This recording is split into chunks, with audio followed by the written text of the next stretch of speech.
Hi ಮಕ್ಕಳೇ, welcome to simplified minds. So ಇವತ್ತು ನಾವು ಡಿಸ್ಕಸ್ ಮಾಡೋಣ part D most important questions. So ಮಕ್ಕಳೇ, ಇದು ಬರೀ ಇಂಪಾರ್ಟೆಂಟ್ ಕ್ವೆಶನ್ಸ್ ಮಾತ್ರ ಅಲ್ಲ, with solutions.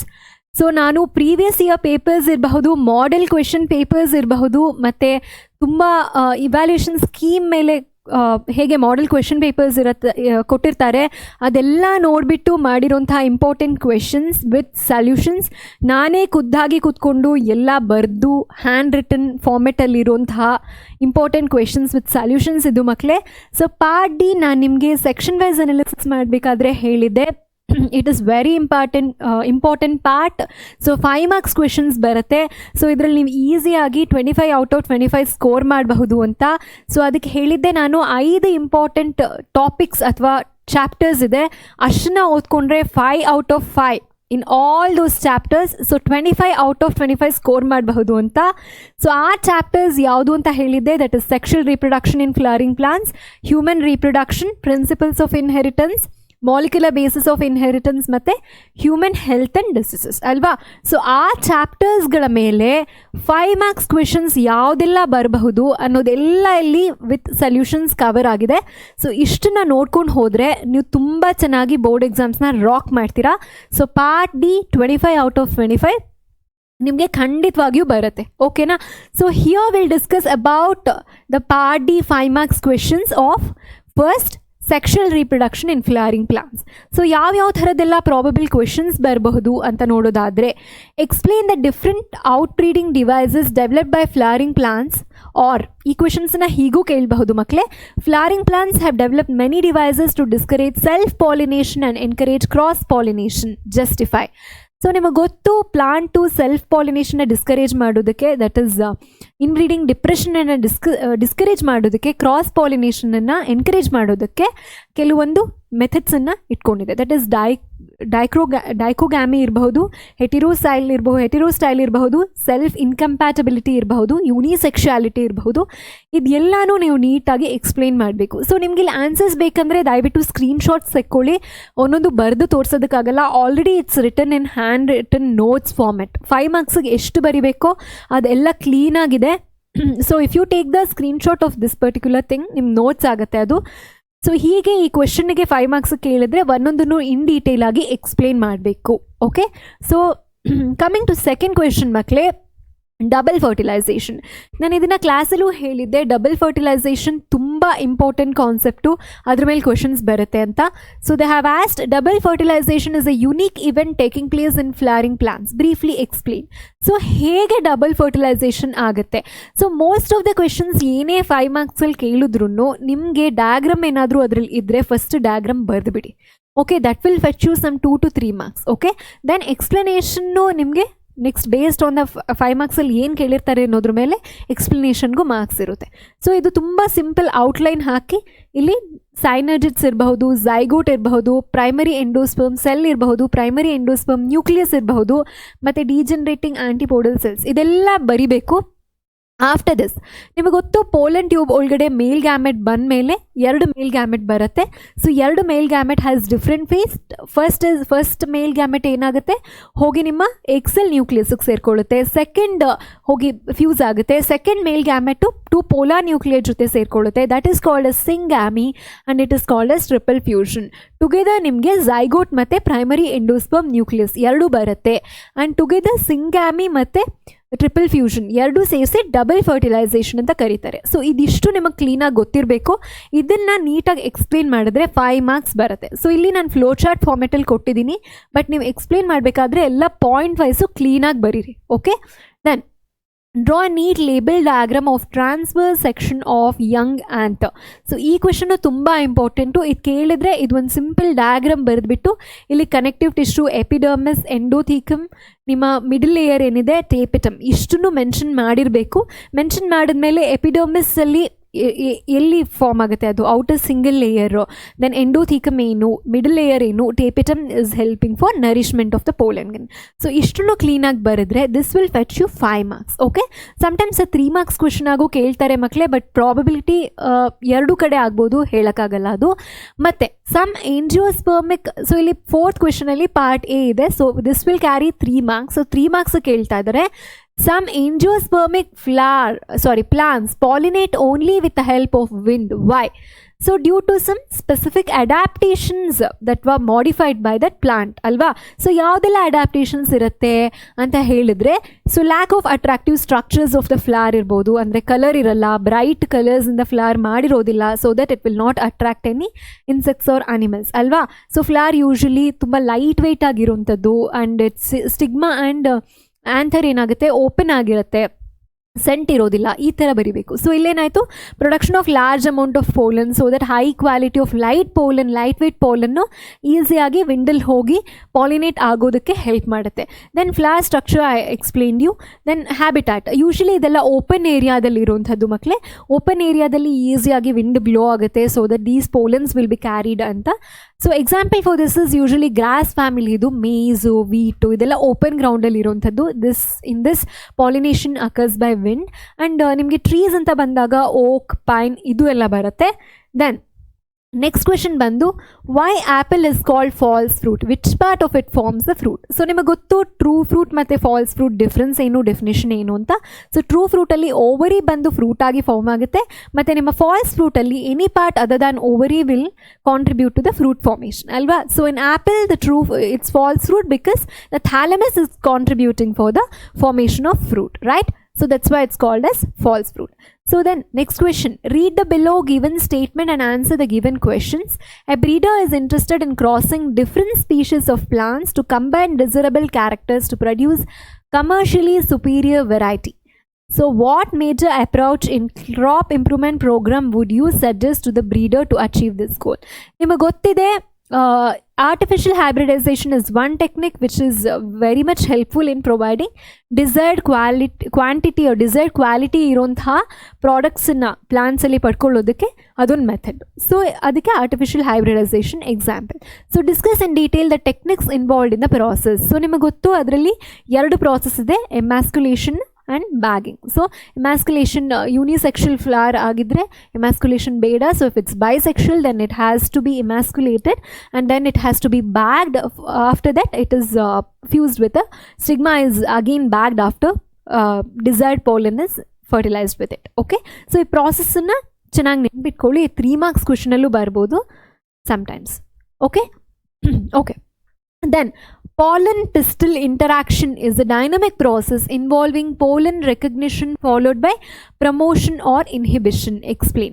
So pollen pistil interaction and ಹೇಳಿದೆ ಇಂಪಾರ್ಟೆಂಟ್ ಕ್ವೆಶನ್ ಅಂತ. ಸೊ ಪೋಲನ್ ಬಂದು ಪಿಸ್ಟಿಲ್ ಮೇಲೆ ಕುತ್ಕೊಂಡಾಗ ಅದು ರೆಕಗ್ನೈಸ್ ಮಾಡುತ್ತೆ. So that recognition is basically chemical interaction. So ಅಲ್ಲಿ 2 ಚಾನ್ಸಸ್ ಇದೆ. If it's compatible or if it's the right pollen, then the pollen germination happens, followed by that there will be post fertilization events ಆಗುತ್ತೆ. If it is not compatible or if it's a wrong pollen, then it rejects. There will be no germination of pollen or there is no formation of pollen tube, right? So this is the process. ಇದನ್ನ ನೀವು ನೀಟಾಗಿ sentences ಅಲ್ಲಿ explain ಮಾಡಿ. So ಆ flow chart ನಿಮಗೆ ಒಂದು idea ಕೊಡುತ್ತೆ, ಅರ್ಥ ಮಾಡ್ಕೊಂಡಿರ್ತೀರಾ. ಸೊ ಅದನ್ನ ನೀಟಾಗಿ ಸೆಂಟೆನ್ಸಸ್ ಅಲ್ಲಿ 5 marksಗೆ ಪಾಯಿಂಟ್ ವೈಸ್ ಬರೀರಿ. ಆ್ಯಂಡ್ ದಯವಿಟ್ಟು ಎಲ್ಲ ಕಡೆ ಕೀವರ್ಡ್ಸನ್ನ ಅಂಡರ್ಲೈನ್ ಮಾಡೋ ಹ್ಯಾಬಿಟ್ ಇಟ್ಕೊಳ್ಳಿ. So it will fetch you, ತುಂಬ ಮಾರ್ಕ್ಸ್ ಬರುತ್ತೆ ಅದರಿಂದ. ನಿಮ್ಮ ಕೀವರ್ಡ್ಸ್ ನೋಡಿದ ತಕ್ಷಣ ಯಾರು ಕರೆಕ್ಷನ್ ಮಾಡ್ತಾರೋ ಅವರ ಕೀವರ್ಡ್ ನೋಡಿದ ತಕ್ಷಣ ಮಾರ್ಕ್ಸ್ ಕೊಡ್ತಾರೆ. ಸೊ ಇದು ಬಯಾಲಜಿ ಒಳಗೆ ಅಲ್ಲ, ಎಲ್ಲ ಸಬ್ಜೆಕ್ಟ್ಸಲ್ಲೂ ಇದನ್ನು ಪ್ರಾಕ್ಟೀಸ್ ಮಾಡ್ಕೊಳ್ಳಿ. ಬಯಾಲಜಿಯಲ್ಲಿ ಈ ಥರ ಟೆಕ್ನಿಕಲ್ ಟರ್ಮ್ಸ್ ಜಾಸ್ತಿ ಇರೋದ್ರಿಂದ ಇದನ್ನು ಜಾಸ್ತಿ ಯೂಸ್ ಮಾಡಬೇಕು. Then coming to next question, define megasporogenesis, describe the internal structure of a mature embryo sac of an angiosperm flower. So megasporogenesis ಅಂದರೆ ಏನು? Formation of mega spores from megaspore mother cells ಅಲ್ವಾ. Ovules megaspore mother cells ಇಂದ ಆಗೋದಕ್ಕೆ ಮೆಗಾಸ್ಪೋರೋಜೆನೆಸಿಸ್ ಅಂತ ಹೇಳ್ತೀವಿ. So then embryo ಸ್ಯಾಕಲ್ಲಿ ಎಲ್ಲ ನೀಟಾಗಿ label ಮಾಡಬೇಕು. ಚೆಲಾಸಲ್ ಎಂಡ್ ಇರಬೇಕು, ಆ್ಯಂಟಿಪೋಡಲ್ ಸೆಲ್ಸ್ ಇರಬೇಕು, ದೆನ್ ಮೈಕ್ರೋಪೈಲರ್ ಎಂಡ್ ಇರಬೇಕು, then your egg apparatus, then your antipodal, synergids, filiform apparatus, then your central egg cell, polar nuclear ಎಲ್ಲ ಕ್ಲೀನಾಗಿ ಲೇಬಲ್ ಮಾಡಿದ್ರೆ ಇಲ್ಲಿ ಹೇಗಿದೆಯೋ ಹಾಗೆ ಖಂಡಿತ 5 marks ಸಿಗುತ್ತೆ. With explanation you have to write. 6 of 8 nuclei will be having cell wall.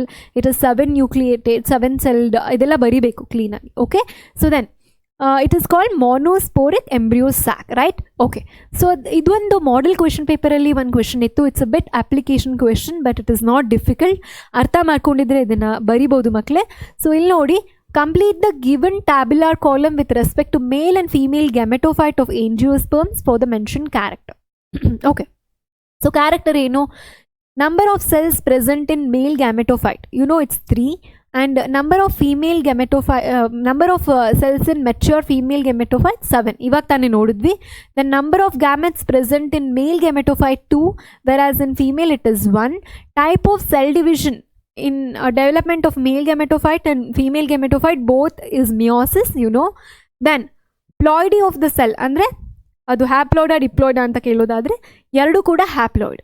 Okay, then which advantage offered by seed helps angiosperms adapt to changing environmental conditions? So ಈ ಕ್ಲಾಸಲ್ಲಿ ಡಿಸ್ಕಸ್ ಮಾಡಿದ್ವಿ what is the advantage of seeds for angiosperms ಅಂತ. So it has a thick seed coat and it has sufficient nutrients for its survival for longer duration.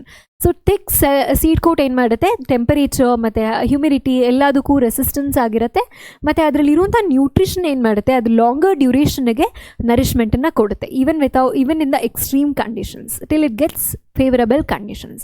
So ಮಕ್ಕಳೇ, sexual reproduction in flowering ಪ್ಲಾಂಟ್ಸಿಂದ ನಿಮಗೆ 11 ಮಾರ್ಕ್ಸ್ಗೆ ಬರುವಂಥದ್ದು, ಅದರಲ್ಲಿ ಒಂದು 5 marks question ಬಂದೇ ಬರುತ್ತೆ. So ಅದಕ್ಕೆ ನಾವು ಪ್ರಿಪೇರ್ ಆದ್ವಿ.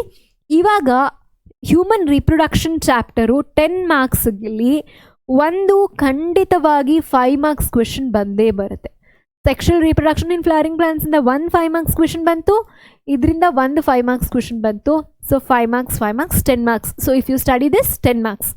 ದೆನ್ human reproduction ಅಲ್ಲಿ first question, draw a label diagrammatic sectional view of the human male reproductive system and label the given parts. So testis, seminal vesicle ಕೇಳಿದ್ದಾರೆ, glans, penis, epididymis ಮತ್ತೆ urethra ಕೇಳಿದ್ದಾರೆ.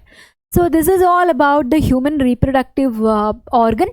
So ಇದನ್ನು ಕ್ಲೀನಾಗಿ label ಮಾಡಬೇಕು ಬರೆದ್ಮೇಲೆ, ಮತ್ತು ಒಂದಿಷ್ಟು explanation ಕೊಡಬೇಕು. ಸೆಮಿನಲ್ ವೆಸಿಕಲಲ್ಲಿ ಏನಾಗುತ್ತೆ, ಟೆಸ್ಟಿಸಲ್ಲಿ ಏನಾಗುತ್ತೆ, ಎಪಿಡೈಡಮಸ್ ಏನು, and this is glans penis. ಅವ್ರು ಕೇಳಿರೋದನ್ನು ನೀಟಾಗಿ ಎಕ್ಸ್ಪ್ಲೇನ್ ಮಾಡಬೇಕು. So this will give you 5 marks. Okay, so ತುಂಬ ಇಂಪಾರ್ಟೆಂಟ್ ಕ್ವೆಶನ್ ಮಕ್ಕಳೇ. ಹ್ಯೂಮನ್ ರೀಪ್ರೊಡಕ್ಷನಲ್ಲಿ diagrammatic representation of male and female ಕೇಳ್ತಾರೆ. Then this is about diagrammatic representation of female reproductive system. Okay, so ಇದರಲ್ಲೂ ಅಷ್ಟೇ uterus,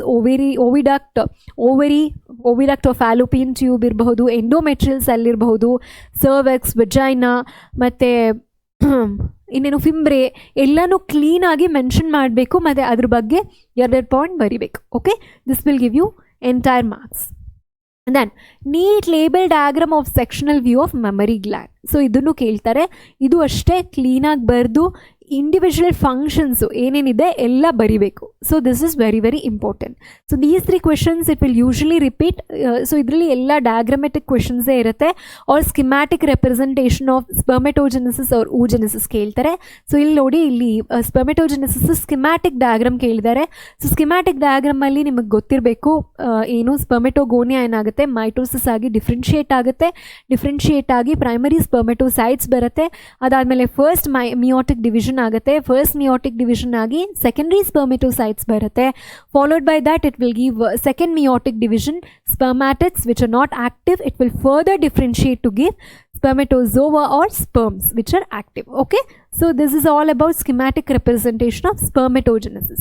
Then coming to oogenesis, schematic representation ಕೇಳಿದಾಗ ನಿಮಗೆ ಗೊತ್ತು, ಸ್ಪರ್ಮೆಟೋಜೆನೆಸಿಸ್ ಏನಾಗುತ್ತೆ ನಿಮಗೆ ಅಡಲ್ಟ್ ಆರ್ ಪ್ಯೂಬರ್ಟಿ ಸ್ಟೇಜಿಂದ ಸ್ಟಾರ್ಟ್ ಆಗುವಂಥದ್ದು. ಬಟ್ oogenesis ಏನಾಗುತ್ತೆ ಫೀಟಲ್ ಲೈಫಲ್ಲೇ oogonia ಇರುತ್ತೆ. ಸೊ oogonia ಏನಾಗುತ್ತೆ ಮೈಟೋಸಿಸ್ ಆಗಿ ಡಿಫ್ರೆನ್ಷಿಯೇಟ್ ಆಗಿ ಪ್ರೈಮರಿ oocyte ಆಗಿ ಇರುತ್ತೆ. Till the birth and childhood and puberty nothing will happen to it. After the puberty, what will happen is it will undergo the primary oocyte which is mitotically differentiated from oogonia. First meiotic division ಆಗುತ್ತೆ. First meiotic division ಆದಮೇಲೆ secondary oocyte ಆಗುತ್ತೆ. So this secondary oocyte ಮತ್ತೆ active ovum ಮತ್ತು secondary polar body ಆಗುತ್ತೆ. So which will degenerate, and this is adult reproductive ಲೈಫಲ್ಲಿ ಇಷ್ಟು process ಆಗುವಂಥದ್ದು. Okay, so this is all about your oogenesis. So you have to explain all this. Whatever I told, ಏನು ಹೇಳಿದೆ ನಾನು ಅದನ್ನು ಕ್ಲೀನಾಗಿ explain ಮಾಡಬೇಕು. Okay, next obviously you studied ಸ್ಪರ್ಮೆಟೋಜೆನೆಸಿಸ್ oogenesis ಎರಡೂ ಓದಿದ್ರಿ. ಇವಾಗ ನಾವು ಇದಕ್ಕೆ ಡಿಫ್ರೆನ್ಸಸ್ ನೋಡೋಣ. ನಿಮಗೆ ಗೊತ್ತು ಸ್ಪರ್ಮೆಟೋಜೆನೆಸಿಸ್ ಎಲ್ಲಾಗುತ್ತೆ, ಟೆಸ್ಟಿಸಲ್ಲಿ ಆಗುತ್ತೆ, oogenesis ಬಂದು ಓವರಿಯಲ್ಲಿ ಆಗುತ್ತೆ. And this process in the spermatogenesis all stages of spermatogenesis will be completed in the testis, whereas in oogenesis major part ಏನಾಗುತ್ತೆ ನಿಮ್ಮ ಓವರಿಯಲ್ಲೇ ಆಗುತ್ತೆ. But the minor parts, few parts oviduct of fallopian ಟ್ಯೂಬಲ್ ಆಗುವಂಥದ್ದು. This process is continuous whereas this is discontinuous. ನಾನು ಹೇಳಿದೆ fetal life ಸ್ಟೈಲಲ್ಲಿ ಸ್ವಲ್ಪ ಆಗುತ್ತೆ, ಆಮೇಲೆ ಅಡಲ್ಟ್ ಲೈಫ್ ಸ್ಟೈಲಲ್ಲಿ ಮೇಜರ್ ಪೋರ್ಷನ್ ಕಂಪ್ಲೀಟ್ ಆಗುತ್ತೆ. Then followed by that so spermatogenesis ಏನಾಗುತ್ತೆ, ಮೊಟೈಲ್ ಸ್ಪರ್ಮ್ಸನ್ನು ಪ್ರೊಡ್ಯೂಸ್ ಮಾಡುತ್ತೆ, whereas your oogenesis will produce immotile ovum, single ovum, not multiple ovum, one ovum, but here many sperms, millions of sperms. Then cytokinesis ಏನಾಗುತ್ತೆ, equal ಆಗಿ many active sperms ಬರುತ್ತೆ ಇಲ್ಲಿ, or 4, okay, from one spermatogonium you will get 4 equal sized sperm which is active, whereas in cytokinesis of oogonia you will get one large functional ovum and non-functional polar bodies. Okay, so this is the difference between spermatogenesis and oogenesis makle. So then coming to the third chapter, it is very very important. ನಾನು ನಿಮಗೆ section wise analysis ಅಲ್ಲಿ ಹೇಳಿದ್ದೆ, ನೋಡಿಲ್ಲ ಅಂದವರು please ಒಂದ್ಸಲ ಹೋಗಿ section wise analysis ನೋಡಿ. So ಅದು ತುಂಬ ಇಂಪಾರ್ಟೆಂಟ್ ಮಕ್ಕಳೇ, ಅಲ್ಲಿ ಹೇಗೆ ಅಂತ ಎಕ್ಸ್ಪ್ಲೇನ್ ಮಾಡಿದೆ ಟಾಪಿಕ್ಸನ್ನು ನಾನು. So this principles of inheritance and ವೇರಿಯೇಷನಿಂದ ನಿಮ್ಗೆ 2 ಕ್ವೆಶನ್ ಬರುತ್ತೆ ಕಣ್ರೋ. ಪಾರ್ಟ್ ಡಿ ಅಲ್ಲಿ ನಿಮಗೆ ಗೊತ್ತಿದೆ 2 ಮೇನ್ ಇದೆ, one is 5th main and other is 6th. So ಇಲ್ಲಿ ನಿಮಗೆ 4 ಕ್ವೆಶನ್ಸ್ ಬರೀಬೇಕು which will carry 5 marks. So it will give 20 marks.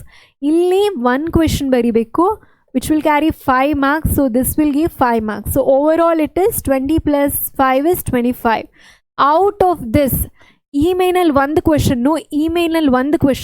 ಈ ಚಾಪ್ಟರ್ ಇಂದ ಬರುತ್ತೆ. So the total marks that you get from this chapter is 10 marks. So please do not leave this. ಇನ್ನು ಹೇಳ್ತಾ ಇರೋದು ಬರೀ ಪಾರ್ಟ್ ಡಿ ಇಂದ ನಿಮಗೆ ಔಟ್ ಆಫ್ 25 10 ಮಾರ್ಕ್ಸು ಇದರಿಂದನೇ ಬರುತ್ತೆ. ಪ್ಲೀಸ್ ಇದನ್ನು ಹೋಗಿ ಓದಿ, ಆರ್ ಈ ಕ್ವೆಶನ್ಸನ್ನು ಸರಿಯಾಗಿ ಕಾನ್ಸಂಟ್ರೇಟ್ ಮಾಡಿ ಕೇಳಿಸ್ಕೊಳ್ಳಿ. Okay, coming to the question. represent schematically the result of 2 gene interaction by taking seed shape and seed color in the plant. So ನಿಮಗೆ ಗೊತ್ತು seed shape ಬಂದು round and wrinkled, seed color ಬಂದು green and yellow. Green is dominant, yellow is dominant and green is recessive, right? So ಅದನ್ನು ಕ್ಲೀನಾಗಿ ಹೀಗೆ ಬರಿಬೇಕು. P1 generation, that is parental generation, ಅಲ್ಲಿ round yellow ತೊಗೊಂಡಿದ್ದೀವಿ, wrinkled green ತೊಗೊಂಡಿದ್ದೀವಿ. So that is dominant and this is recessive. It will produce gametes which is of RY. This is RY. So in F1 generation you get round yellow which is of this. So this is subjected to selfing. Next, so you will get 9:3:3:1 phenotypic ratio. So 9 is your round yellow, 3 is your round green, again the 3 is your wrinkled yellow and 1 is your wrinkled green which is recessive. Okay, so ಇದನ್ನು ಕ್ಲೀನಾಗಿ ಬರೆದು phenotypic ರೇಷಿಯೋನ ಬರೆದು ಒಂದು box ಹಾಕಿ. So ಇದೆಲ್ಲ tips ಹೇಳ್ತಾ ಇರೋದು ನಾನು ನಿಮಗೆ 5 ಮಾರ್ಕ್ಸ್ಗೆ ಕಂಪ್ಲೀಟಾಗಿ 5 ಮಾರ್ಕ್ಸ್ ಹೇಗೆ ತಗೋಬೇಕು ಅನ್ನೋದಕ್ಕೆ ಟಿಪ್ಸ್ ಹೇಳ್ತಾ ಇದ್ದೀನಿ. Okay, schematically represent incomplete dominance by taking inheritance of flower colour in snap dragon. So ಇದೇ ಕ್ವೆಶನನ್ನು ಹೀಗೂ ಫ್ರೇಮ್ ಮಾಡ್ತಾರೆ ಮಕ್ಕಳೇ, explain incomplete dominance with an example ಅಂತ. ಸೊ ಆವಾಗ ಅಲ್ಲಿ ನೀವು ಇನ್ಕಂಪ್ಲೀಟ್ ಡಾಮಿನೆನ್ಸ್ ಅಂದರೆ ಏನು ಅಂತ ಬರೀಬೇಕು. ಇನ್ಕಂಪ್ಲೀಟ್ ಡಾಮಿನೆನ್ಸ್ ಅಂದರೆ ಏನು, ಒಂದು gene F1 shows the phenotype that is not present in either of the parent, ಅಲ್ವಾ? that does not resemble either of the parent. Why? Because ಇಲ್ಲಿ ಏನು ನಿಮಗೆ ರೆಡ್ ಕಲರ್ ಫ್ಲವರ್ ಇರೋ ತೊಗೊಂಡಿದ್ದಾರೆ, ವೈಟ್ ಕಲರ್ ಫ್ಲವರ್ ಇರೋ ತೊಗೊಂಡಿದ್ದಾರೆ. In result what you are getting pink coloured flower and the genotypic and phenotypic ratio is 1:2:1. Why this happens? Because factor R, which is responsible for red color, is not completely dominant over the small r. That's why it is showing incomplete dominance. So the pink color can be distinguished from red and white. So it is called incomplete dominance. So idana clean agi snapdragon do idella P generation, gametes, F1 generation, selfing matte phenotypic genotypic ratio ella bardu definitions na first baribeku ene idru. Okay, so this is how it is. Then ಇದೇ ಕ್ವೆಶನನ್ನು ಹೀಗೂ frame ಮಾಡ್ತಾರೆ. So ನೋಡೋದಕ್ಕೆ questions ಬಯಾಲಜಿಲಿ ದೊಡ್ಡದಾಗಿರತ್ತೆ, but ಯಾರೂ panic ಆಗಬೇಕಾಗಿಲ್ಲ. ಅಲ್ಲೇ ಎಷ್ಟೊಂದು ನಿಮ್ಗೆ ಅರ್ಥ ಮಾಡಿಸೋದಕ್ಕೆ ಕಾನ್ಸೆಪ್ಟ್ಸ್ ಕೊಟ್ಟಿರ್ತಾರಲ್ಲಿ ಅಷ್ಟೇ. ಸೊ ಅಲ್ಲಿ ಏನು ಕ್ವೆಶನ್ನ ಅಷ್ಟೊಂದು ದೊಡ್ಡಿರಲ್ಲ, ವೈ ಅಂತ ಲಾಸ್ಟಲ್ಲಿ ಅಷ್ಟೇ ಕೇಳೋದು. So that is very simple. ಇಲ್ಲಿ ನೋಡಿ, the F2 progeny of monohybrid cross showed phenotypic ratio of 1:2:1, which is of incomplete dominance, unlike that of Mendel's monohybrid F2 ratio. With the help of a suitable example, work out crosses and explain how it is possible. So same ಹೀಗೇನೆ first incomplete dominance ಅಂದರೆ ಏನು ಅಂತ definition ಬರಿಬೇಕು. ಆಮೇಲೆ ಅದೊಂದು table ಏನಿದೆ ಅದು P1 generation gametes F1 ಏನು ಬರುತ್ತೆ ಅದು ಬರೆದು ಫಿನೋಟಿಪಿಕ್ ಜಿನೋಟಿಪಿಕ್ ರೇಷಿಯೋ ಬರೆದು ಲಾಸ್ಟಲ್ಲಿ ಕನ್ಕ್ಲೂಷನ್ ಬರಿಬೇಕು. Why? Because factor R is not completely dominant over the small r. ಅಲ್ವಾ? ಇಷ್ಟು ಬರೆದ್ರೆ you will get complete marks for this. Then followed by that is identify the genetic disorders. So Mendelian genetic disorders ಯಾವುದೆಲ್ಲ ಇದೆ ಅದೆಲ್ಲ ತುಂಬ important. ಅದು ಯಾವುದು ಬಿಡಬೇಡಿ, ಅದನ್ನ ನೋಡ್ಕೊಂಡು ಹೋಗಿ. ಸೊ ನಿಮಗೆ 2 marks 4 marksಗೂ ಅದು ಹೆಲ್ಪ್ ಆಗುತ್ತೆ. ಆ್ಯಂಡ್ ಹೂ ನೌಸ್ ಇದರಲ್ಲೂ ಎಷ್ಟೊಂದು ಕ್ವೆಶನ್ 2 marks 3 marksಗೂ ಹೆಲ್ಪ್ ಆಗುತ್ತೆ, 4 marksಗೂ ಹೆಲ್ಪ್ ಆಗುತ್ತೆ. Then okay, coming to the question, sex-linked recessive disorder occurring in about 8% of male and only about 0.4% of female, leading to the defect in cone of cells. So cone cells ಗೆ effect ಮಾಡೋದು ಯಾವುದು? ನಿಮ್ಮ colour blindness, right? So then sex-linked inheritance recessive disorder affecting a single protein involved in the clotting of blood. Hemophilia. So hemophilia is the disease which helps in clotting of, which has defect in clotting of blood. Then the inborn error of metabolism, autosomal recessive trait, accumulation of phenylalanine. So ಯಾವುದಿದೆ cancer? phenylketonuria, right? So phenylalanine ಯೂರಿನಲ್ಲಿ ಬರೋದಕ್ಕೆ phenylketonuria ಅಂತ ಕರೀತಾರೆ. Then autosomal linked recessive blood disease, substitution of amino acid in beta globin chain of hemoglobin. It is called as sickle cell anemia. Okay? So ಅಲ್ಲಿ ಕೀವರ್ಡ್ಸನ್ನು ನೋಡಿದ್ರೆ ನಿಮ್ಗೆ answer ಮಾಡೋ ಥರ ಇರಬೇಕು. Then last, autosomal linked recessive blood disease, reduced rate of synthesis of globin chains of haemoglobin. This is actually thalassaemia. Okay, then coming to the next question, categorize following as either autosomal or sex-linked disorder. So hemophilia is sex-linked disorder, whereas thalassemia is autosome-linked recessive disorder, whereas phenylketonuria is autosomal recessive disorder. ಇದು ಯಾವುದು allosomal ಅಲ್ಲ. Okay, hemophilia ಒಂದೇನೆ X-linked disorder. Okay, what conclusion will you arrive after careful observation of the below diagram? So here ನಿಮ್ಗೆ ಗೊತ್ತಿದೆ, ಇಲ್ಲಿ valine AUG ಬಂದು GUG ಇಂದ replace ಆಯಿತು. ಸೊ ಇಲ್ಲಿ ಗ್ಲಿಟಾಮಿಕ್ ಆ್ಯಸಿಡ್ ಬರಬೇಕಾಗಿತ್ತು, AUG ಬದಲಿಗೆ GUG ಬಂತು. ಇಲ್ಲಿ ಗ್ಲಿಟಾಮಿಕ್ ಆ್ಯಸಿಡ್ ಬರಬೇಕಾಗಿತ್ತು, ವ್ಯಾಲಿನ್ ಬಂತು. So this entire haemoglobin chain ಏನಾಗುತ್ತೆ, ಸಿಕಲ್ ಶೇಪ್ ಆಗಿ RBCಗೆ ಕೊಡುತ್ತೆ. ಸೊ ಸಿಕಲ್ ಶೇಪ್ಡ್ RBC ಬಂತು. So it is called sickle cell anemia. Okay, identify the disorder by the following symptoms. Individuals with overall masculine development with gynecomastia. So you know Klinefelter syndrome is one disorder which is characterized by gynecomastia, right? So given below is a representation of amino acid composition of relevant translated portion of beta chain of hemoglobin related to shape of RBC. So ಇದ್ರಲ್ಲಿ questions ಕೇಳ್ತಾ ಇದ್ದಾರೆ, is this representation indicates a normal or genetically affected person? Give reason to support your answer. Of course this is not normal because I explain you. AUG ಇರೋ ಜಾಗಕ್ಕೆ GUG ಬಂತು. So ಗ್ಲಿಟಾಮಿಕ್ acid ಇರಬೇಕಾದ ಪ್ಲೇಸ್ಗೆ valine ಬಂತು. In turn ಏನಾಯಿತು, 6th positional ಅಂತ. So that's what they have written. 6th position of beta chain has valine instead of glutamic acid. So this is not normal. This will give to sickle cell anemic patient. Okay, sickle cell shaped RBC. Okay, mention the phenotypic difference in the normal and affected person with respect to the gene ಅಂತ ಕೇಳ್ತಾ ಇದ್ದಾರೆ. So phenotype ಅಂದರೆ ನಿಮ್ಗೆ ನೋಡೋದಕ್ಕೆ ಯಾವುದು ಕಾಣಿಸುವಂಥದ್ದು ಅಂತ. So ಇಲ್ಲಿ RBCನ ನೋಡಿದ್ರೆ ನಿಮಗೆ ನಾರ್ಮಲ್ RBC ಬೈಕಾನ್ಕೇವ್ ಶೇಪಲ್ಲಿ ಇರುವಂಥದ್ದು. ಬಟ್ ಇಲ್ಲಿ sickle cell anaemic patient RBC sickle ಶೇಪಲ್ಲಿ ಇರುವಂಥದ್ದು. So this is not normal. You don't have to write this normal one. They have to just write this one. Affected ಹೇಗಿರುತ್ತೆ ಅಂತ ಬರಿಬೇಕು. It is just sickle shaped RBC. Who is likely to suffer more from the defect related to this gene among males and females or both equally? Why? Why males and females ಎರಡೂ equal ಆಗಿ suffer ಮಾಡಬೇಕು, ಯಾಕಂದರೆ ಇದು autosomal disorder ಅಲ್ವಾ. ಎಕ್ಸ್ಲಿಂಕ್ಡ್ R ವೈಲಿಂಕ್ಡ್ ಅಂದರೆ ನೀವು ಹೇಳ್ಬೋದು ಎಕ್ಸ್ಲಿಂಕ್ಡ್ ಆದರೆ ಇವರು, ವೈಲಿಂಕ್ಡ್ ಆದರೆ ಇವ್ರು ಜಾಸ್ತಿ ಆಗುತ್ತೆ ಅಂತ. But here since it is autosomal disorder related to body genes, not the sex genes, so it is both equally suffer from this defective gene. Okay, next question is represent schematically the result of one gene interaction between pure tall pea plant and pure dwarf pea plant. So this is all about one gene interaction of Mendel. So illen heltare tall plant which has this idu bariಬೇಕು ನೀವು, dwarf plant ಅಲ್ಲಿ ಹೀಗೆ small T ಇರುತ್ತೆ, gametes ಬಂದಾಗ T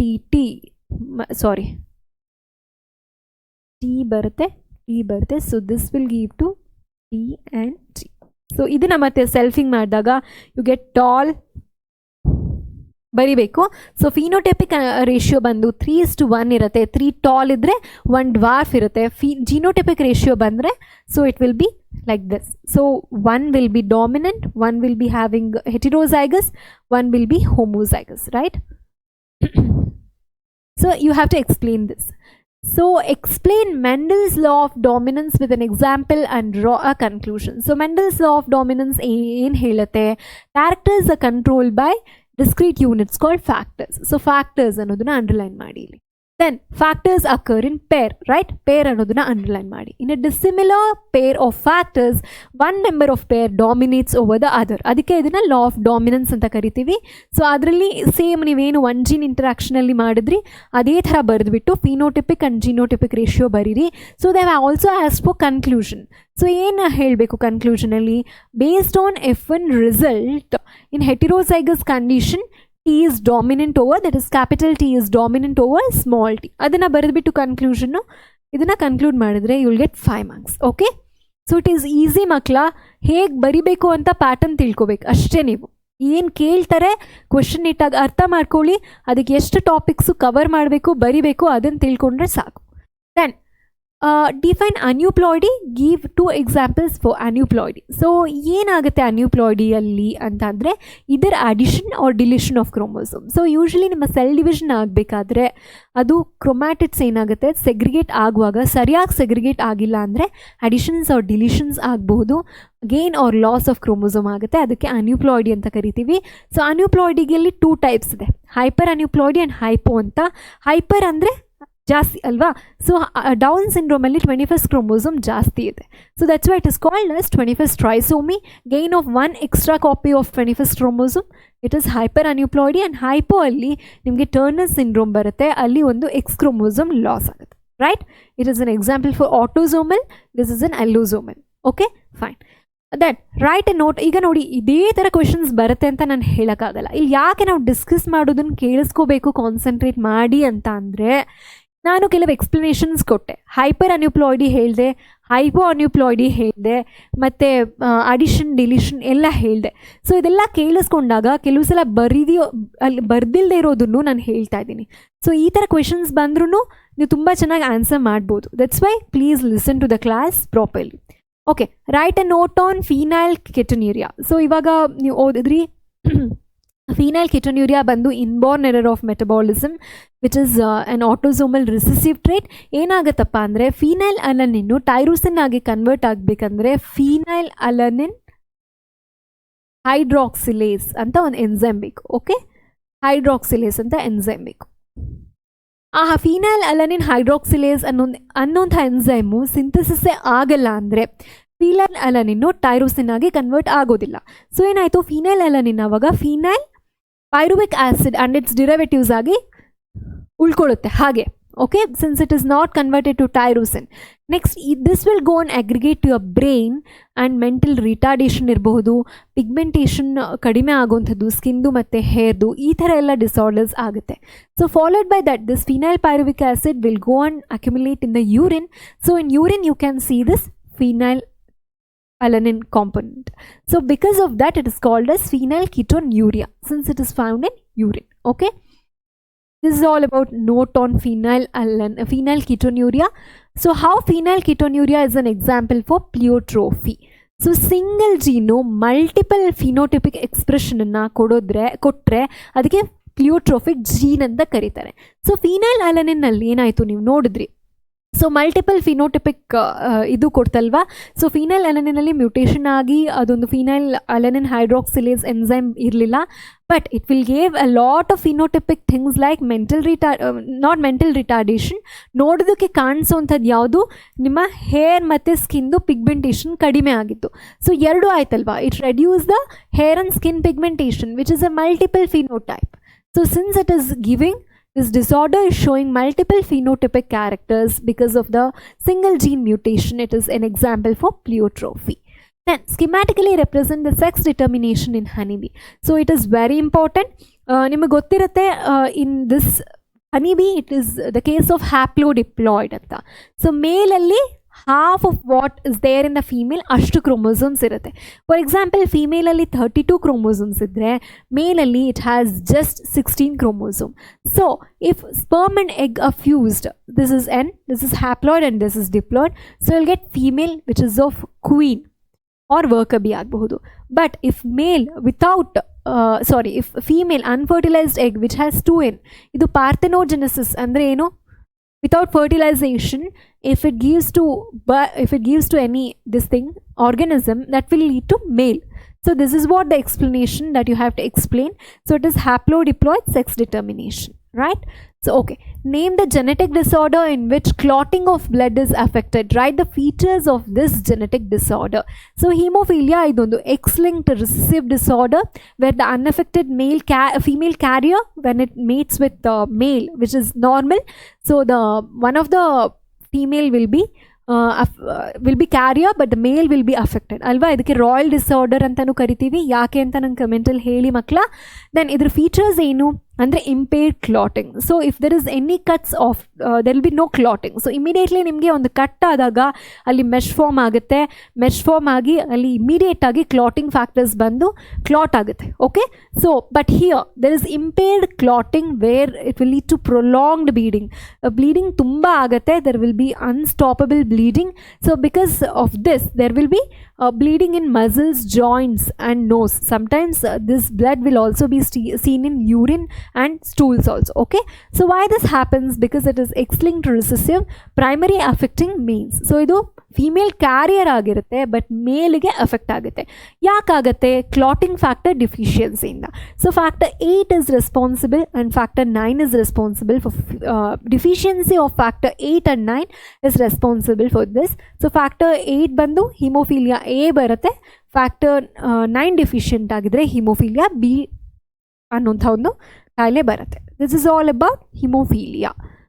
ಅಲ್ಲಿ ನೋಡಿ name ಹೇಗೆ ಕೊಟ್ಟಿದ್ದಾರೆ ಅಂದರೆ, they have just given genetic disorder in which clotting of blood is affected. They have never mention as haemophilia. So this is why questions will look a bit longer, but it is not complex. Okay, so explain the inheritance of blood group in human. So ನಿಮಗೆ ಗೊತ್ತಿರತ್ತೆ blood group in human is an example for codominance ಮಕ್ಕಳ. So ಏನಾಗುತ್ತೆ, F1 ಜನರೇಷನ್ನು both the ಪೇರೆಂಟ್ಸ್ನ resemble ಮಾಡೋ chances ಇರುತ್ತೆ. Okay, so here why it is called as codominance. So for example ABO blood ಗ್ರೂಪನ್ನ ಯಾವ್ದು control ಮಾಡ್ತಾ ಇದೆ ಅಂದರೆ ಜೀನ್ ಐ. ಸೊ ಜೀನ್ ಐಯಲ್ಲಿ 3 ಅಲೀಲ್ಸ್ ಇರುತ್ತೆ. Okay, so this gene here has IA, IB and small I. Okay, this IA and IB are dominant over the small I. Okay, so IA ಮತ್ತೆ small I ಇದ್ದಾಗ IA express ಆಗುತ್ತೆ because this IA is dominant. If there is IB and small I, IB expresses because IB is dominant. If both are present, then both will express equally. That's why it is called as codominance. Okay, that's why it is called as codominance.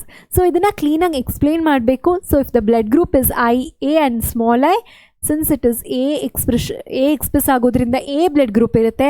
ಇಲ್ಲಿ IB ಮತ್ತು I ಇದ್ದರೆ B express ಆಗೋದ್ರಿಂದ B blood group ಇರುತ್ತೆ. ಇಲ್ಲಿ ಎರಡೂ ಇದ್ದಾಗ AB blood group ಇರುತ್ತೆ because it is ಕೋಡಾಮಿನೆಂಟ್ with each other, right?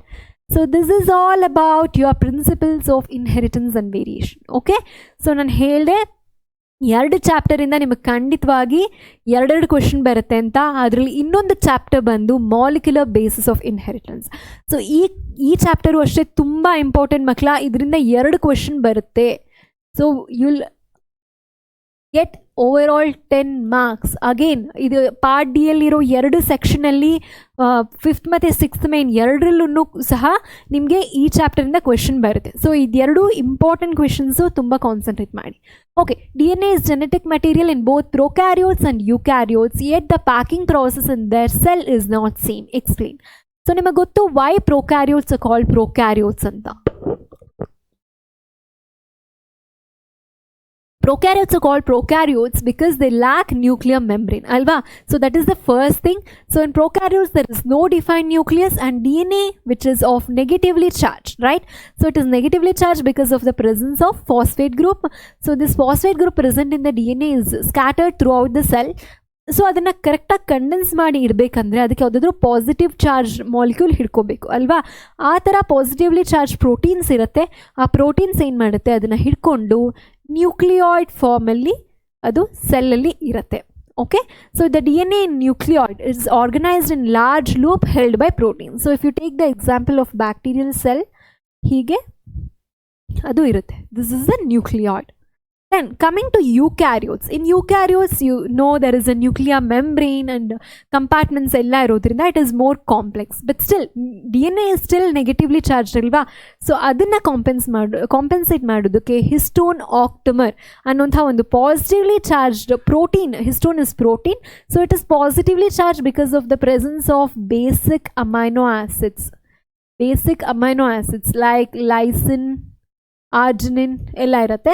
So that's why it is positively charge. So histone ಆಕ್ಟೋಮರ್ ಜೊತೆ ಸೇರಿಕೊಂಡು DNA ಈ ಥರ 4 ಲೈಕ್ ಬೀಟ್ಸ್ ಸುತ್ತ ಈ ಥರ 4 ಅಲ್ಲ 8 ಆ್ಯಕ್ಚುಲಿ 8 ಬೀಟ್ಸ್ ಜೊತೆ ಈ ಥರ ಸುತ್ತಕೊಂಡು ಬೀಟ್ಸ್ ಇನ್ ಸ್ಟ್ರಿಂಗ್ ಫಾರ್ಮೆಟಲ್ಲಿ ನಿಮ್ಮ ನ್ಯೂಕ್ಲಿಯಸ್ ಒಳಗಡೆ ಇರುತ್ತೆ. So it is called as chromatin ಅಂತ. ಇದು ಯಾಕೆ ಎಷ್ಟು ಟೈಪ್ಸ್ ಆಫ್ ಆಕ್ಟೋಮರ್ ಅಂತ ಯಾಕೆ ಕರಿತೀವಿ ಇದನ್ನು? Because it has 8 histones but it is a 4 types. That's why it's called tetrad. It's an extra information. Tetrad ಯಾವ್ಯಾವುದು? H2A, H2B ಇಲ್ಲ ಇದೆಯಲ್ಲ, H2A, H2B, H3 and H4 ಇದೆ. So basically in nucleosome you find 5 types of histone. That is H2A, H2B, H3 and your H1. Okay, H2A, H2B, H3, H4 and your H1. So 5 types of histone protein irutte and it is called octamer of histones, right? So beats and string formatal irutte. So this is all about the nucleosome model. Then followed by that is justify the below statements. RNA polymerase cannot transcribe a gene by itself. Why?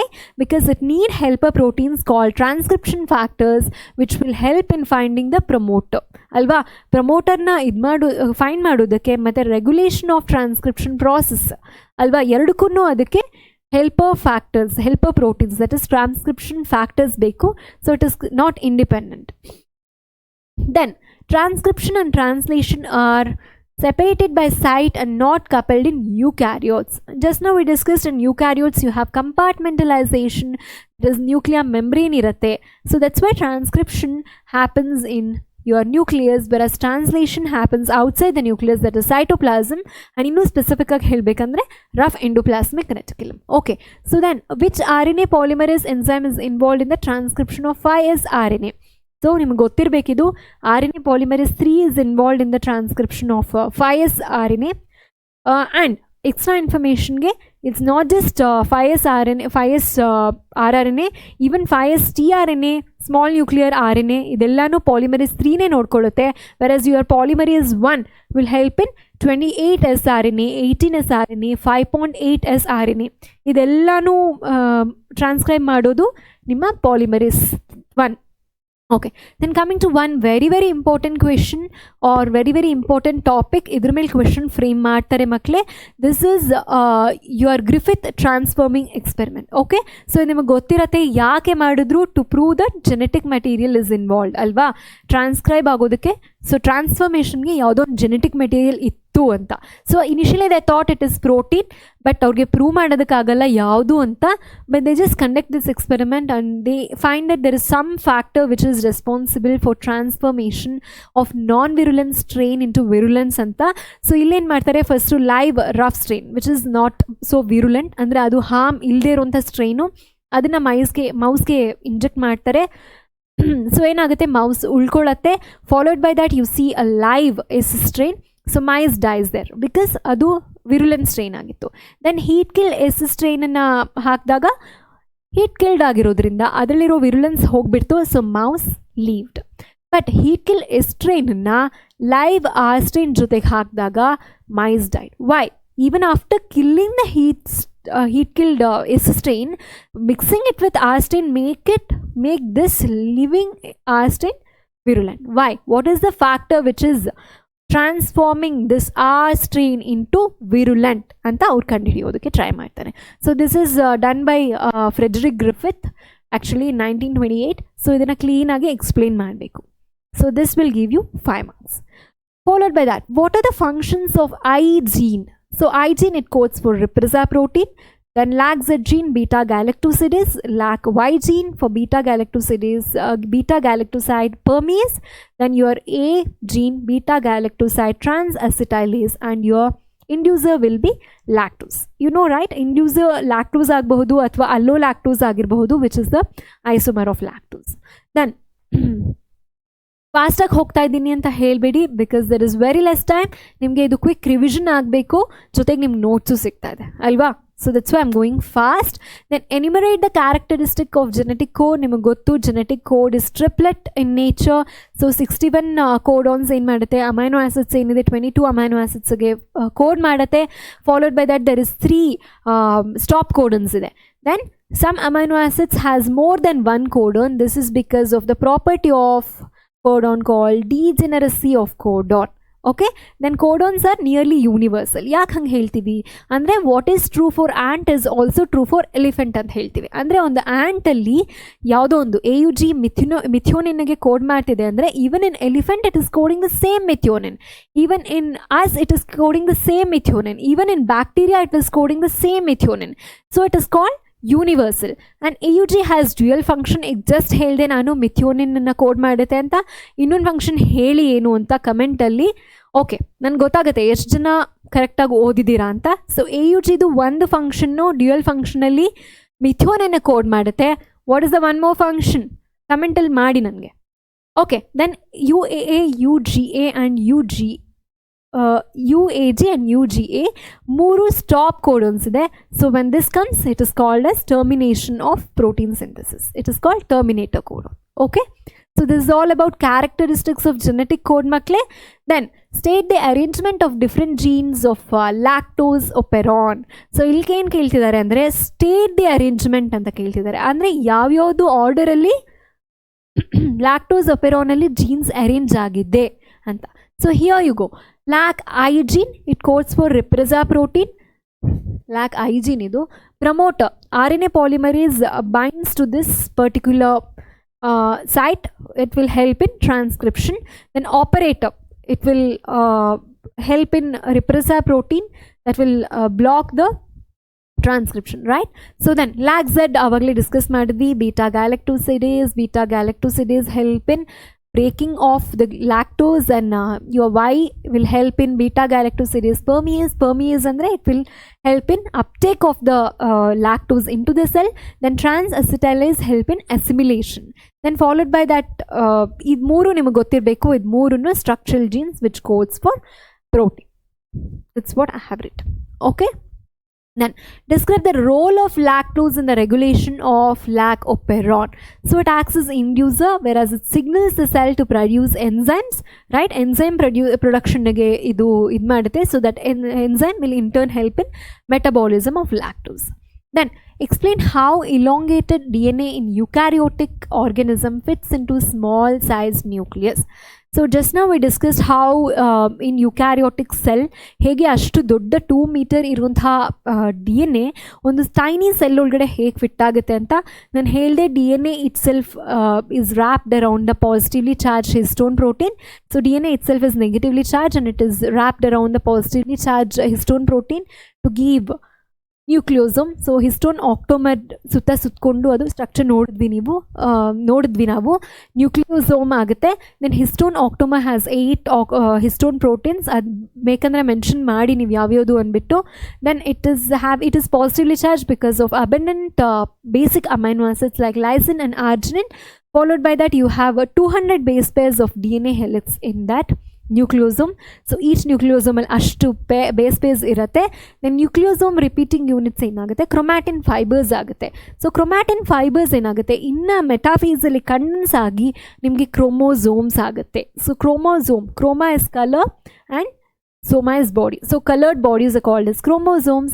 Then followed by that, inna further adu complex agi bind ಆಗಬೇಕು or complex ಆಗಿ coil ಆಗಬೇಕಂದ್ರೆ ಅದಕ್ಕಿನ್ನ non histone chromosomal ಪ್ರೋಟೀನ್ಸ್ನು ಇರುತ್ತೆ. So the packing of chromatin at the higher level still condense ಆಗಬೇಕಂದ್ರೆ non histone chromatin or chromosomal proteins ಅದಕ್ಕೆ help ಮಾಡುತ್ತೆ. Okay, in the context of lac operon, when Jacob and Monod cultured E. coli in the presence of lactose medium, E. coli cells metabolize lactose by synthesizing enzymes. Explain how lac operon switch off and on.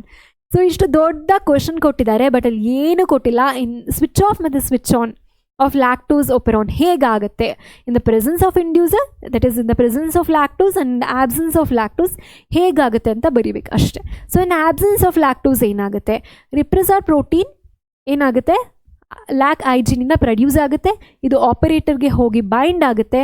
So RNA ಪಾಲಿಮರೇಸನ್ನು transcribe ಆಗೋದಕ್ಕೆ ಬಿಡೋದಿಲ್ಲ. So structural jeans ಯಾವ್ಯಾವುದಿದೆ ಮೂರೂ, ಅದು ಯಾವುದೇ ಥರದ enzymes produce ಆಗಲ್ಲ, so transcription ಆಗೋದಿಲ್ಲ ಅಲ್ವಾ. Then in the presence of inducer, that is lactose, lac I, that will produce repressor protein that will bind to your inducer. So inducer is there, it is inactivated repressor protein ಇಲ್ಲಿ.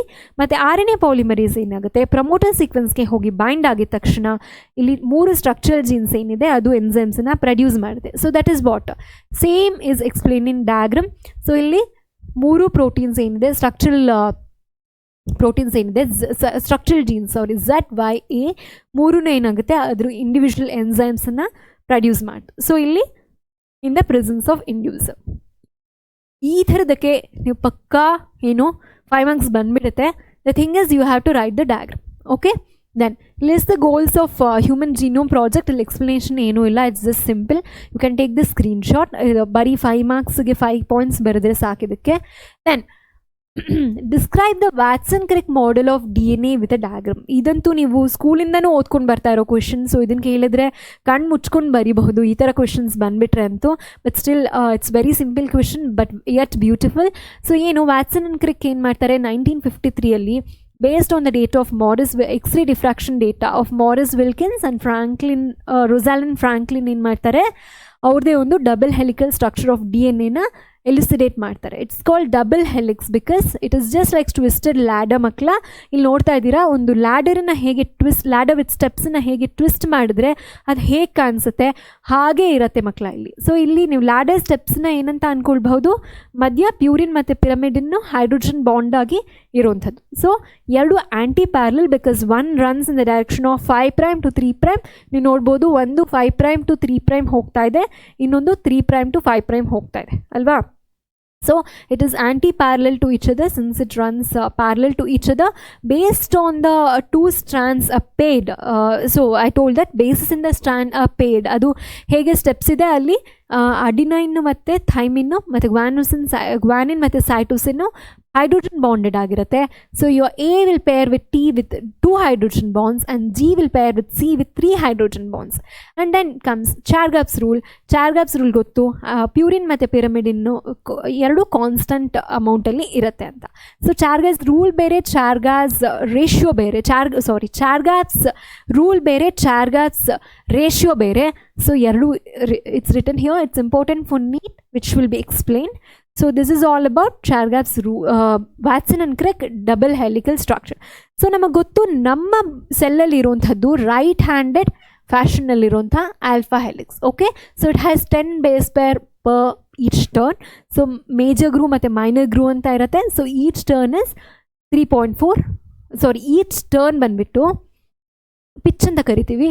Pitch of the helix is 3.4 nanometers. So 10ಗೆ ಒಂದು pitch ಅಂತ ಹೇಳೋದಾದರೆ 1 base peer distance ಎಷ್ಟು ಅಂತ ಕೇಳ್ತಾರೆ. It is a question for NEET. Okay, you can solve and comment if you want to. Then explain the Hershey Chase experiment to prove that DNA as genetic material. So ನಮ್ಮ Griffith ಎಕ್ಸ್ಪೆರಿಮೆಂಟಲ್ಲಿ ಏನಾಯಿತು, ಏನೋ ಒಂದು transforming component ಇದೆ ಅಂತ ಗೊತ್ತಾಯಿತು, genetic material. But they did not prove biochemically the DNA itself as genetic material. Biochemically what proved was Avery's experiment. ಅದಾದಮೇಲೆ correct proof ನಮಗೆ DNA itself as genetic material ಅಂತ ಕೊಡೋದು ಹರ್ಷಿ ಚೇಸ್ ಎಕ್ಸ್ಪೆರಿಮೆಂಟಿಂದ. So Alfred Hershey and Martha Chase conducted this experiment where they used radioactive sulfur and radioactive phosphorus for this process. So one the group of protein bacteriophage mele work ಮಾಡ್ತಾರೆ. So phage is virus. Anywhere wherever you see phage, it is called virus. So ಬ್ಯಾಕ್ಟೀರಿಯಾನ affect ಮಾಡುವಂತಹ ವೈರಸ್ಗೆ ಬ್ಯಾಕ್ಟೀರಿಯೋಫೇಜ್ ಅಂತ ಹೇಳ್ತಾರೆ.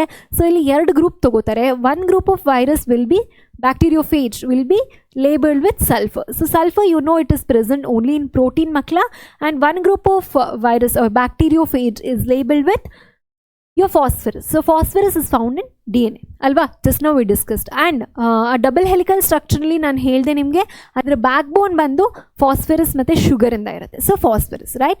So phosphorus ಇಂದನೇ negative charge ಬರುವಂಥದ್ದು ನಿಮ್ಮ DNA. So here sulphur label ಪ್ರೋಟೀನನ್ನು ಒಂದು ಮೀಡಿಯಾದಲ್ಲಿ ಸಲ್ಫರ್ನ ಕೊಟ್ಟು ಅದನ್ನು ಗ್ರೋ ಮಾಡಿದಾಗ ಅದು ಪ್ರೋಟೀನಲ್ಲಿ ಇರೋದ್ರಿಂದ ಅದ್ರ ಪ್ರೋಟೀನ್ ಕೋಟ್ನ ಬಿಟ್ಬಿಟ್ಟು DNA ಅವ್ರ ಜೆನೆಟಿಕ್ ಮೆಟೀರಿಯಲ್ ಒಳಗಡೆ ಹೋಗುತ್ತೆ. ಸೊ ವೆನ್ ದೇ ಚೆಕ್, ಇಲ್ಲೂ ಅಷ್ಟೇ DNA ಜೆನೆಟಿಕ್ ಮೆಟೀರಿಯಲ್ ಹೋಯಿತು. First they infected, it is called infection. Second process is blending. So they mix it well with a media. After that they centrifuge it. So centrifuge ಮಾಡಿ result ನೋಡಿದಾಗ first sulphur labelled ಅಲ್ಲಿ sulphur ಆ ಬ್ಯಾಕ್ಟೀರಿಯಾದಿಂದ ಆಚೆ ಇರುತ್ತೆ, cell ಹೊರಗಡೆ ಇರುತ್ತೆ. But here the phosphorus will be present, that is radioactive ಆಗಿರೋದ್ರಿಂದ ಅದನ್ನು ನೋಡ್ತಾರೆ. So they prove that DNA itself as genetic material.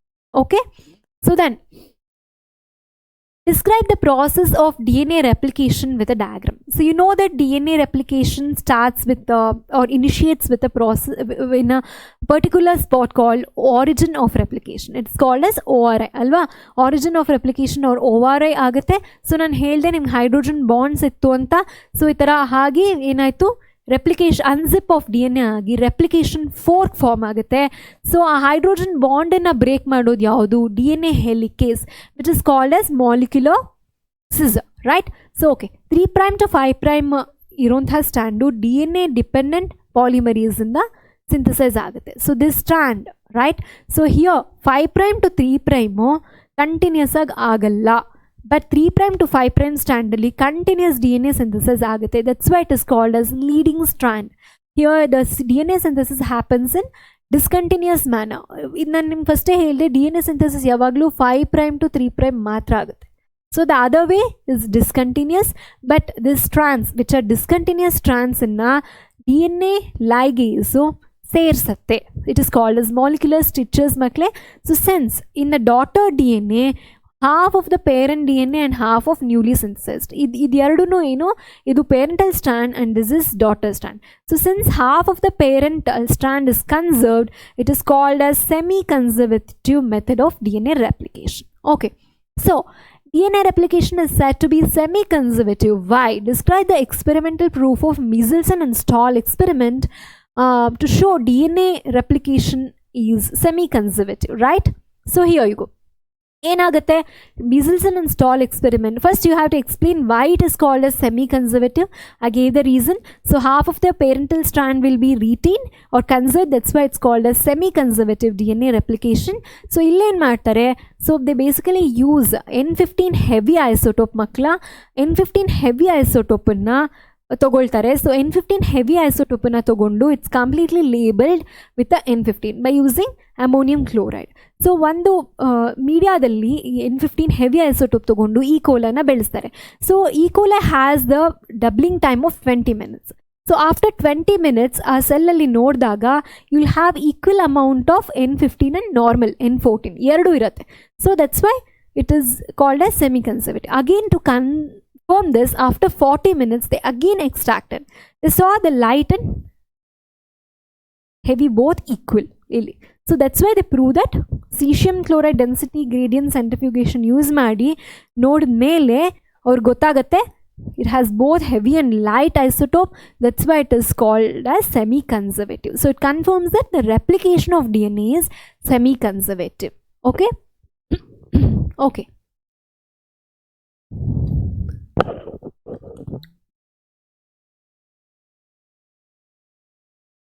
Draw the schematic structure of a transcription unit.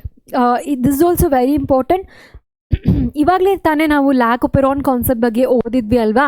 So ಇಲ್ಲಿ ಲ್ಯಾಕ್ ಒಪೆರಾನ್ ಥರಾನೇ ಇಲ್ಲಿ promoter, structural gene ಮತ್ತು Terminator 3 ಇದೆ. So promoter ಇಲ್ಲಿ structural jeans ಮೇಲ್ಗಡೆ ಬರೋಂಥದ್ದು ಇಲ್ಲಿ ಅಪ್ಸ್ಟ್ರೀಮ್ ಅಂತೀವಿ ಇದನ್ನು. So upstream 5' and of structural gene is promoter, whereas terminator is present in downstream 3' end of structural gene, right? So it helps in binding of RNA polymerase, whereas your structural gene, it codes for the protein or polypeptide, whereas the terminator helps in ending of the transcription unit. You already know that, okay? Followed by that is the difference between point mutation and frame shift mutation. So ನೀವು sickle cell anaemia ನೋಡಬೇಕಾದ್ರೆ ಒಂದೇ ಒಂದು ಜೀನು ಒಂದೇ ಒಂದು nucleotide base pair change ಆಯಿತು. AUG ಏನಾಗಿತ್ತು, GUG ಆಯಿತು ಅಲ್ವಾ. So that is an example for point mutation. Okay, will see what is the difference. So point ಮ್ಯೂಟೇಷನಲ್ಲಿ ಏನಾಗುತ್ತೆ, either single nucleotide or single base pair will change. Okay, so either single nucleotide or single base pair change ಆಗುತ್ತೆ. So this help in complementary sequence ಯಾವುದಿತ್ತು ಅಲ್ಲೂ change ಆಯಿತು ಅಲ್ವಾ. ಇಲ್ಲಿ ನೋಡಿ AUG ಇತ್ತು, ಅದು GUG ಆಯಿತು. ಏನು ಇಲ್ಲಿ ಒಂದೇ ಒಂದು ಚೇಂಜ್ ಆಯಿತು. ಸೊ ಇಲ್ಲಿ ಕಾಂಪ್ಲಿಮೆಂಟ್ರಿ ಬೇಸ್ ಪೇರು ಚೇಂಜ್ ಆಯಿತು ಅಲ್ವಾ. So this frame shift mutation ಅಲ್ಲಿ insertion or deletion of more than 1 base pair, ಇಲ್ಲಿ ಒಂದೇ ಒಂದು ಬೇಸ್ ಪೇರ್ ಆಗಿತ್ತು ಚೇಂಜು, ಬಟ್ ಇಲ್ಲಿ more than 1 base pair changes ಆಗ್ಬೋದು. ಸೊ ಇಟ್ ರಿಸಲ್ಟ್ಸ್ ಇಲ್ಲಿ ಏನಾಗುತ್ತೆ, ಬರೀ ಸಬ್ಸ್ಟಿಟ್ಯೂಷನ್, ಇನ್ಸರ್ಷನ್ ಆರ್ ಡಿಲಿಷನ್ ಆಗ್ಬೋದು, ಇಟ್ ಇಸ್ ರೇರ್, ಬಟ್ ಇಲ್ಲಿ ಇನ್ಸರ್ಷನ್ ಆರ್ ಡಿಲಿಷನ್ ಆಗೇ ಆಗುತ್ತೆ. ಓಕೆ, ಸೊ ಹಿಯರ್ ಎಫೆಕ್ಟ್ ಏನಾಗುತ್ತೆ, it might be silent, ಅಂದರೆ ಏನೂ ಚೇಂಜ್ ಆಗದೆ ಇರಬಹುದು. Missense, that is single amino acid change ಆಗಬಹುದು, or nonsense where the stop code ಅನ್ನು ಬಂದುಬಿಟ್ಟು ಸ್ಟಾಪೇ ಆಗಿಬಿಡ್ಬಹುದು. ಬಟ್ ಇಲ್ಲೇನಾಗುತ್ತೆ, non functional or truncated protein which is not all functional produce ಆಗುತ್ತೆ. This is less lethal or less hazardous, whereas the frame shift mutation is really hazardous. The example for this point mutation is your sickle cell anemia, but frame shift mutation or Tay-Sachs disease in the ಹೇಳ್ತೀವಿ ನಾವು. Okay, the last unit of your part D important is human health and disease ಮಕ್ಕಳ. So ಈ chapter ಇಂದ 5 ಮಾರ್ಕ್ಸ್ಗೆ ಒಂದು question ಬರುತ್ತೆ ನಿಮಗೆ. Okay, 5 ಮಾರ್ಕ್ಸ್ಗೆ ಒಂದು question ಬಂದೇ ಬರುತ್ತೆ. So first question, differentiate innate and acquired immunity. So you know innate immunity is present right from the birth, and it is general, non-specific, and it is first line of defense against the body. Whereas your acquired immunity, it is also called as adaptive immunity. It is the second line of defense. It is very, very specific. But this, it is short and immediate, but it is not so effective. Whereas your acquired immunity, it is slower than innate immunity, but it is highly effective. Illi memory irodilla, illi memory cells irutte. It can be inherited. This cannot be inherited because it is present right from the birth. This is inherited because of the memory cells. Okay, idu mother in the offspring ge barutte. So you have to write this.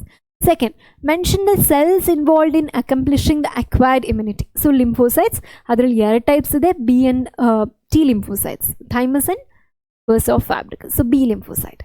Then refer the below given diagram and answer the question. Okay, name the molecule trapped in the lymph nodes responsible for activation of lymphocytes that bind to A and B site. So ಇದು ನಿಮಗೆ ಗೊತ್ತಿದೆ, ಇದು antibody molecule ಅಲ್ವಾ. Antibody is produced by lymphocytes. It is related to your acquired immunity. Okay, acquired ಇಮ್ಯುನಿಟಿಗೆ related ಆಗಿರುವಂಥದ್ದು. So ಯಾವುದು molecule trapped in the lymph node that is responsible for activation of antibody. So that is antigen. Antigen ಅಂದರೆ ಏನು ಹಾಗಿದ್ರೆ, any foreign particle that is present. It could be your infectious disease causing viruses or bacteria or fungi, XXX. Any foreign particle that is present in the body is called as antigen. So antigen will activate the lymphocytes to produce antibody. Okay, what does H2 and L2 in an antibody represent? So it basically has 2 longer heavy chain This is heavy chain makla, it is longer, and smaller short chain. So ಎರಡು ಇರೋದ್ರಿಂದ H2 heavy chain, ಎರಡು small longer so light chains ಇರೋದ್ರಿಂದ it is called as light chain. Okay, this is very very important makla. The flowchart shows replication of the retrovirus in the host. Answer the questions given below. So here they have written retrovirus barate. So retrovirus basically it will infect the virus normal cell. The viral RNA is introduced in the host cell. So with the help of reverse transcriptase ಏನು ಮಾಡುತ್ತೆ, RNA ಬಂದು DNA ಮಾಡುತ್ತೆ. Usually ಏನಾಯಿತು DNA ಇಂದ RNA ಮಾಡಬೇಕು, but ಇಲ್ಲಿ RNA ಇಂದ DNA ಮಾಡ್ತಾ ಇದೆ.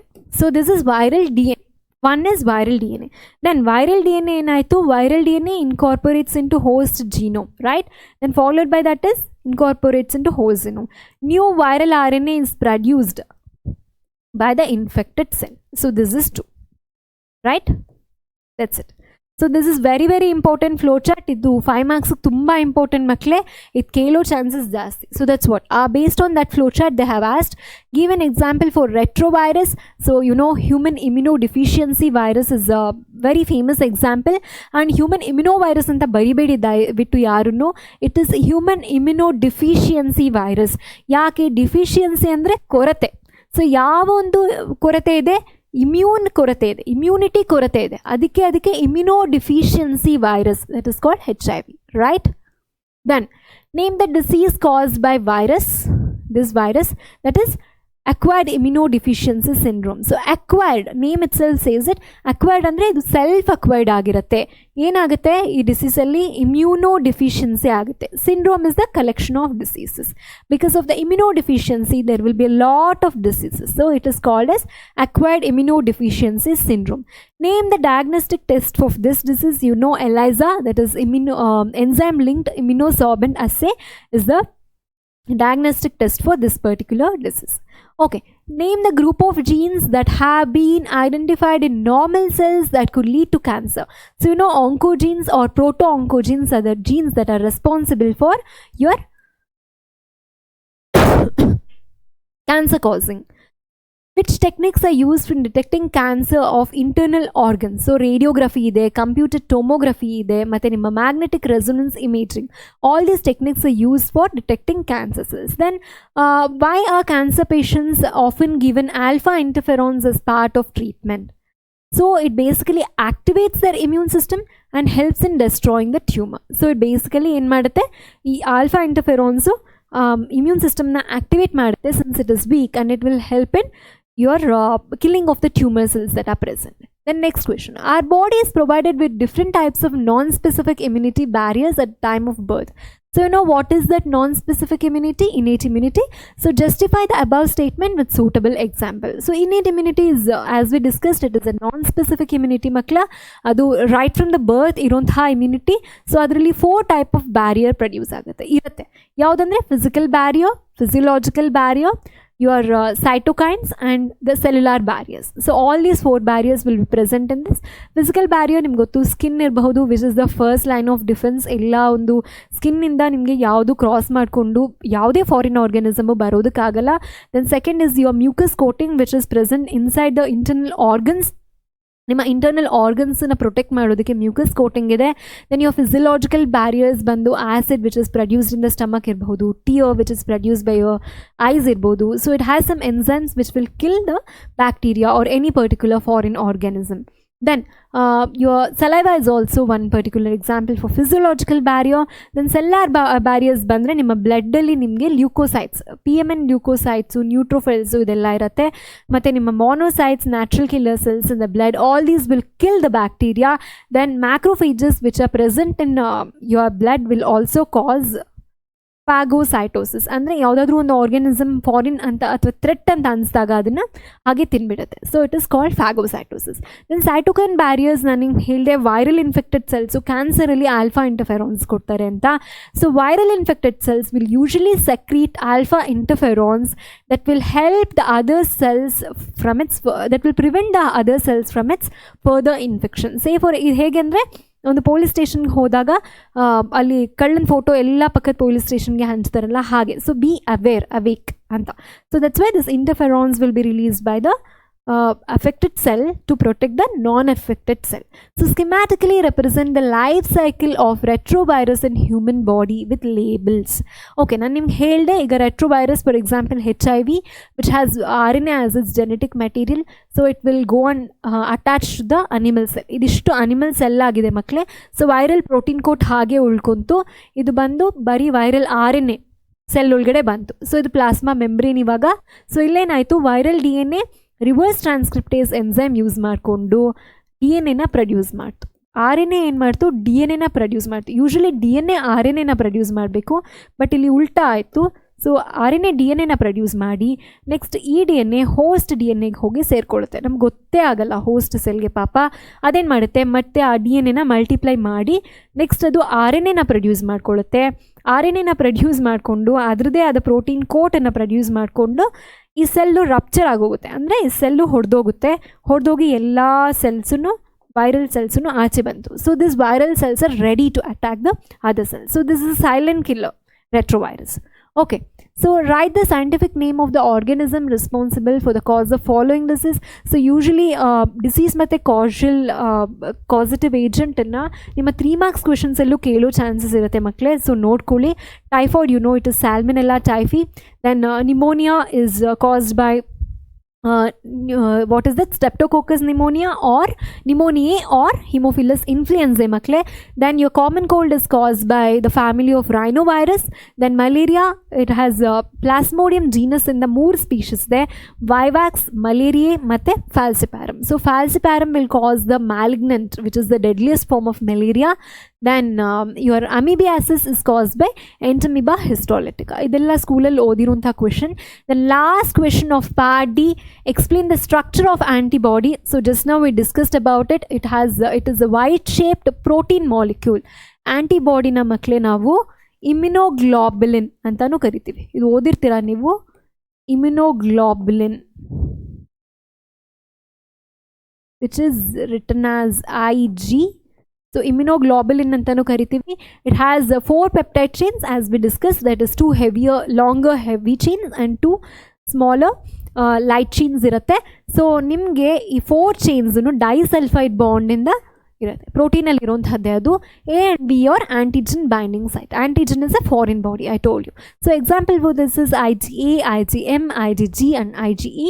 ಇದ್ರ ಫರ್ದರ್ ಎಲ್ಲಿ ನೋಡ್ತೀರಾ ಅನ್ನೋದನ್ನ ಫರ್ದರ್ ಕ್ಲಾಸಸಲ್ಲಿ ಓದ್ತೀರಾ ಮಕ್ಕಳೇ.